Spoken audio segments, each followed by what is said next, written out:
Perkenalkan, nama saya Aditya Putra Pamungkas, NPM 210305058. Saya dari Prodi PGSD 5B. Sebelumnya saya akan menjelaskan tentang micro teaching dan bagaimana tips-tips dan langkah-langkah untuk mempraktekkan micro teaching dengan baik dan benar. Micro teaching bagi guru dan calon guru bukanlah hal yang asing. Contoh micro teaching, misalnya micro teaching yang dilakukan oleh mahasiswa yang akan menjadi calon guru sebelum melakukan praktik keterampilan mengajar, atau ketika calon guru hendak melamar untuk menjadi guru di sebuah sekolah. Kegiatan micro teaching juga dapat dilakukan oleh guru dalam kegiatan tertentu bersama rekan-rekan sejawatnya. Apa sih micro teaching itu? Micro teaching adalah sebuah pembelajaran menggunakan salah satu pendekatan atau cara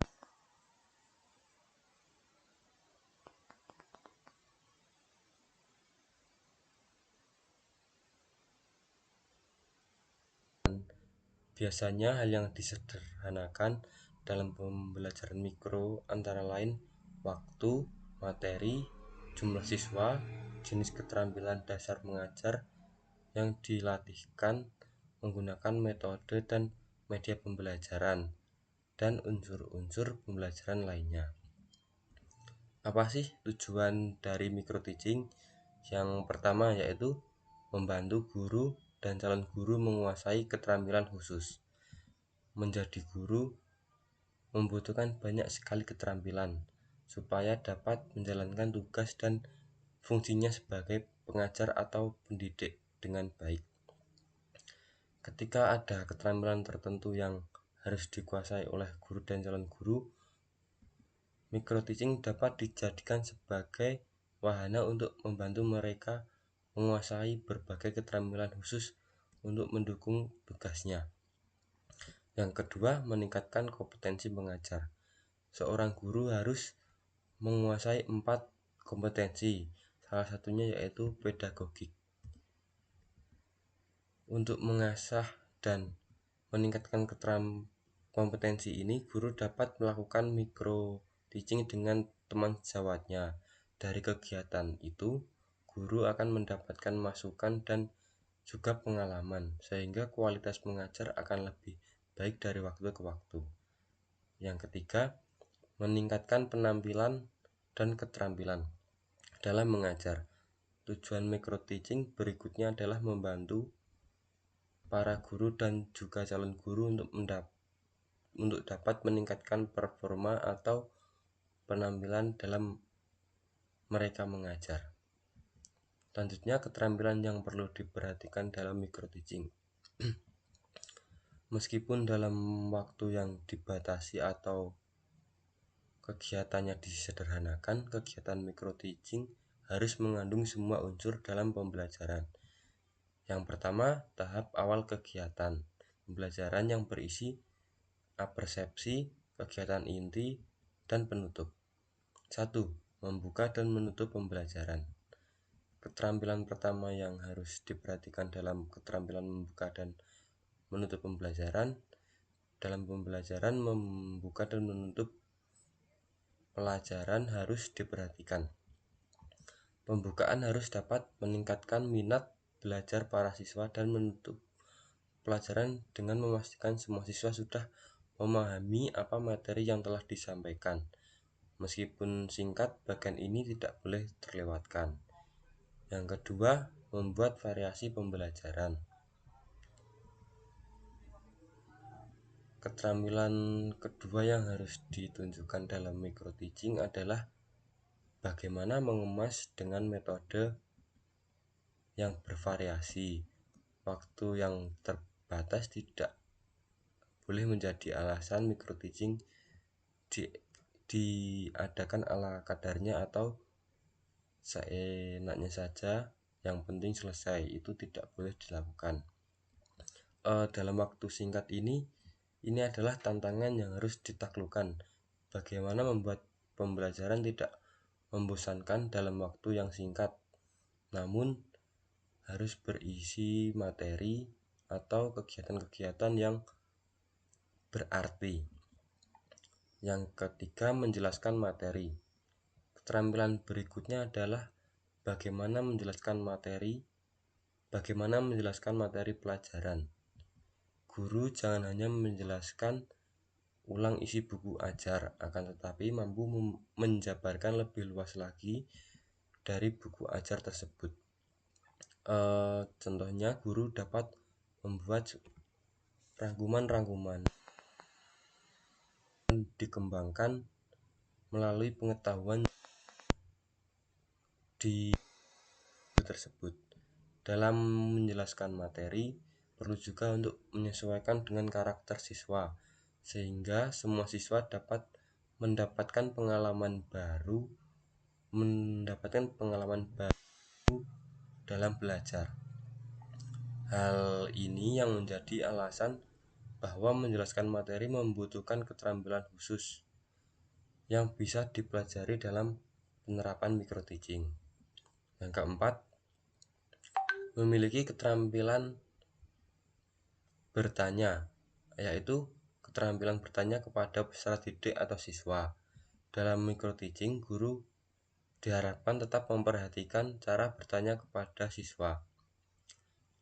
Tunjukkan bahwa dengan keterampilan bertanya yang dimiliki dapat membuat siswa lebih aktif di kelas dan berani bertanya atas materi yang dijelaskan guru.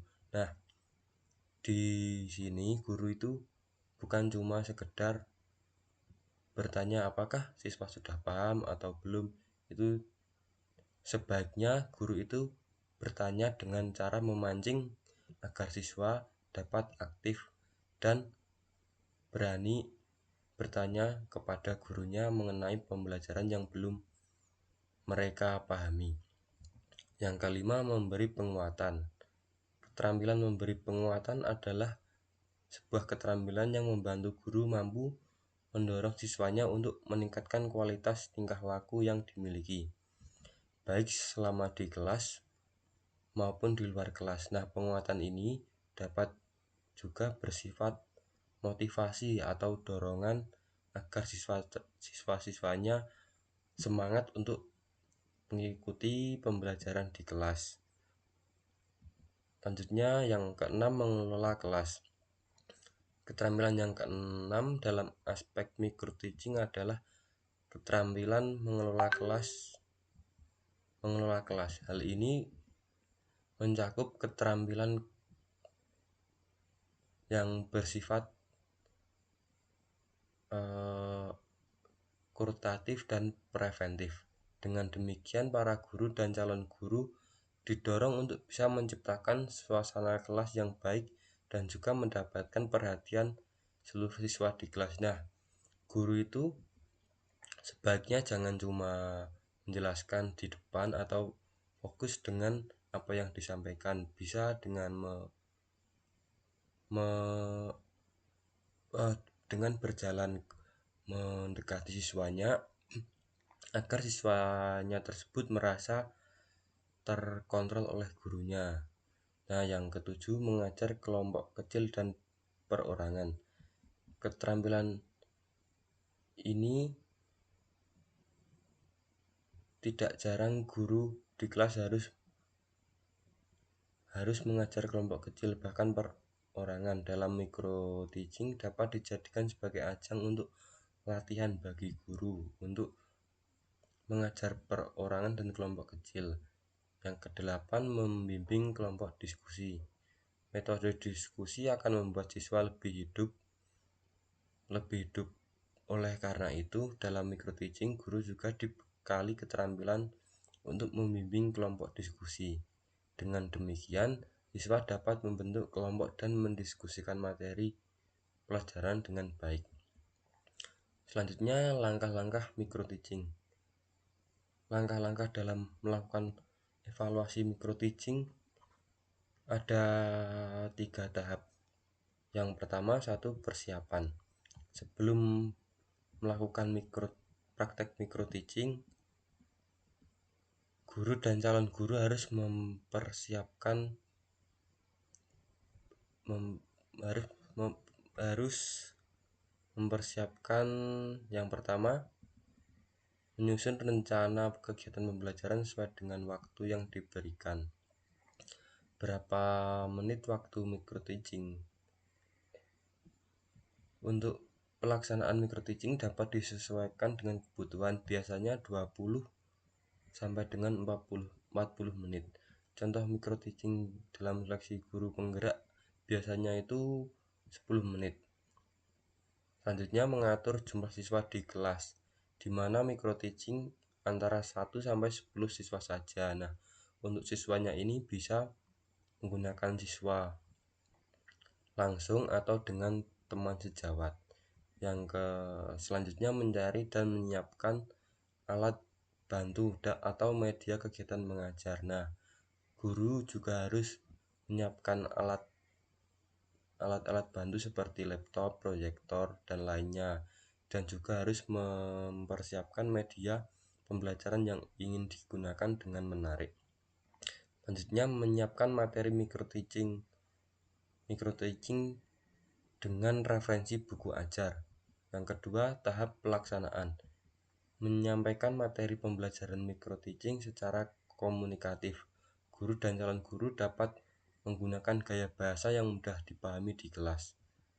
Selanjutnya, mengelola kelas dengan baik supaya kelas micro teaching berjalan dengan lancar. Selanjutnya, memberikan latihan-latihan soal dan menilai dan melakukan evaluasi hasil pembelajaran pada akhir pertemuan. Yang ketiga, tahap pemberian umpan balik. Nah, ini sangat penting. Jadi bukan hanya guru yang menjelaskan, namun ada komunikasi antara guru dan siswa. Setelah kegiatan micro teaching dilaksanakan, tahap ketiga ini adalah waktu bagi guru dan calon guru mendapatkan umpan balik atas micro teaching yang telah dilakukan. Hal ini dapat dilakukan dengan cara tanya jawab atau diskusi dengan observer atau siswa atau teman sejawat. Dengan demikian, guru dan calon guru mengetahui apa saja yang harus dilakukan untuk melakukan perbaikan. Nah, dari beberapa yang sudah saya jelaskan, ini ada tips micro teaching supaya micro teaching berjalan dengan lancar. Nah, supaya micro teaching berjalan dengan lancar, guru dan calon guru dapat melakukan tips micro teaching. 1. Susunlah RPP atau modul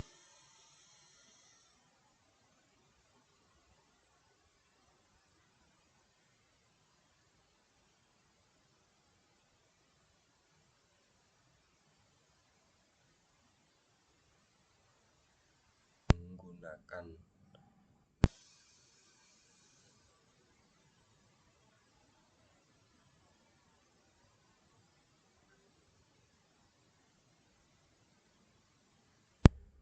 Yang ketiga, tunjukkan semangat dan antusiasme. Di sini guru harus totalitas untuk mengajar supaya siswa itu mendapatkan rasa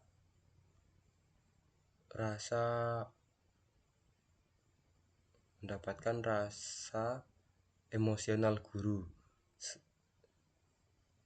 Yang keempat, gunakan bahasa yang sesuai dengan level siswa. Nah, untuk yang kelima, libatkan siswa dalam proses pembelajaran, seperti siswa disuruh mereview materi atau bercerita tentang pembelajaran yang sudah dijelaskan oleh guru. Yang keenam, tunjukkan metode pembelajaran yang menyenangkan dan juga kreatif. Yang ketujuh, perhatikan cara bertanya kepada siswa. Nah, di sini guru harus pintar-pintar untuk bertanya kepada siswa, bukan hanya sekedar formalitas saja. Yang kelima, menunjukkan tim manajemen yang baik. Yang kesembilan, menggunakan media pembelajaran yang menarik sehingga siswa dapat mengikuti pembelajaran tersebut dengan semangat. Nah, sekian pemaparan materi tentang micro teaching dari saya. Untuk kurang dan lebihnya saya mohon maaf yang sebesar-besarnya. Wassalamualaikum warahmatullahi wabarakatuh.